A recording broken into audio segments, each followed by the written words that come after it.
It's been a lucrative week already for the Justice Department. Yesterday alone, it announced agreements under which Johnson & Johnson and the hedge fund SAC Capital would pay a total of $4 billion to settle long-running criminal investigations. But the government didn't charge any individuals in either case. And that has some in the world of business and law questioning whether companies can commit crimes if their executives don't. James Stewart, columnist at the New York Times, waded into that debate today, and he joins us now. Jim, welcome. Good as always to see you. Thanks, Tyler. Good to be here. Can you have criminality on a corporate level if you don't have criminals? Well, you definitely can. I mean, corporations are collections of people, and sometimes they can act together to commit a crime in a way that any individual might somehow escape the requirements. It seems paradoxical, but they are collections of people. They are treated like people. They have freedom of speech. They can enter into contracts, and they can commit crimes. You know, Jim, it seems as though the SAC case seems to be a little bit different than, say, cases in the past, because, as you penned in your article, you know, Stephen Cohen was SAC and is SAC Right. Capital. So it's almost as though, as you quoted one professor, the alleged villain basically also is the same as the company.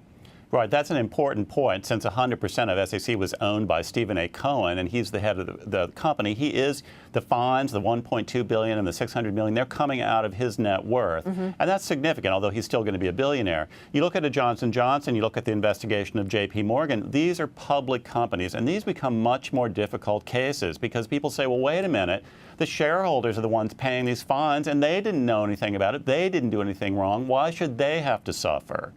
And that's a legitimate question that the Justice Department has to consider when they decide whether to go after these companies. So let's take the case of Johnson & Johnson, which is going to settle for $2.2 billion, and let's look at J.P. Morgan Chase, which may or may not admit criminal wrongdoing and pay up to $13 billion. The CEOs of neither of those companies have been charged, but a separate matter, it would seem, would be whether those CEOs have some corporate responsibility and should pay with their jobs. Where do you come down on that?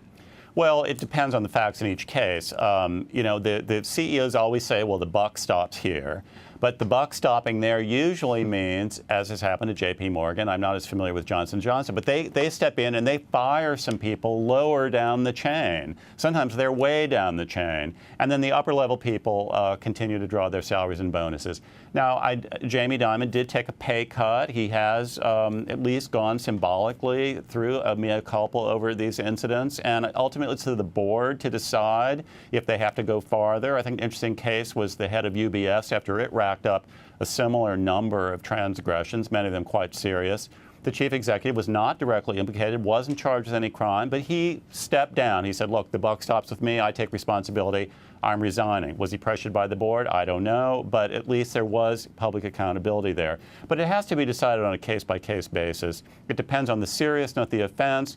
Was it tolerated? Was there knowledge of it? And what's the best way to prevent it in the future? At the very least, if the fine is hefty enough, as in the case of SAC or in other cases, it certainly does send a message, kind of a chill through corporate America, does it not? Well, part of the whole point of these is to deter others. And I think the SEC case is a great example. Hedge fund people, money managers, they look at those dollar signs. They don't want to see it happen to them. I think it probably will have a very valuable deterrent effect.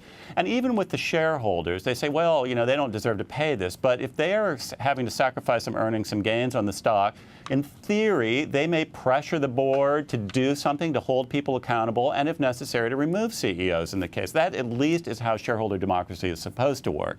Does it very often? Probably not, but that's the theory. Jim Stewart, always great to see you. Good to be with you. Jim Stewart, columnist for the New York Times.